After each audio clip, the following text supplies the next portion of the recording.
It is very hard for the church community how to treat this question. Because in the church, we would like to be seen as perfect people. After all, we are God's people. We want to be seen as those who are faithful. We think that if I sin, I become like nobody else in the church because they are all saints. So now I'm an exception because I'm not a saint, I'm a sinner. First of all, I think we need to remember that in God's eyes, there is no difference between sinner and sinner.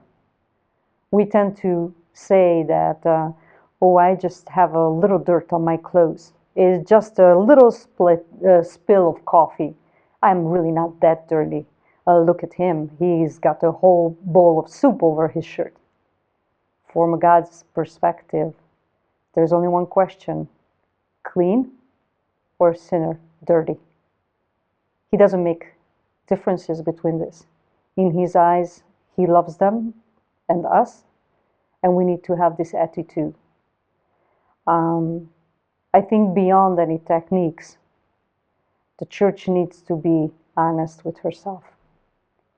I think the church needs to come down to her knees and admit that we have been so carried away with our self-righteousness, because our sin maybe is not self-addiction.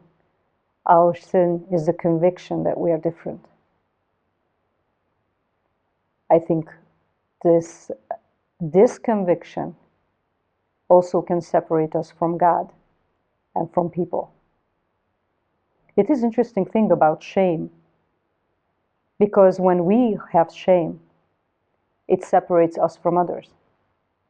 But very interestingly, when we put shame on somebody else, it also separates us from others and from God. Whether we carry it or we put it on somebody else, it does no good to either of us.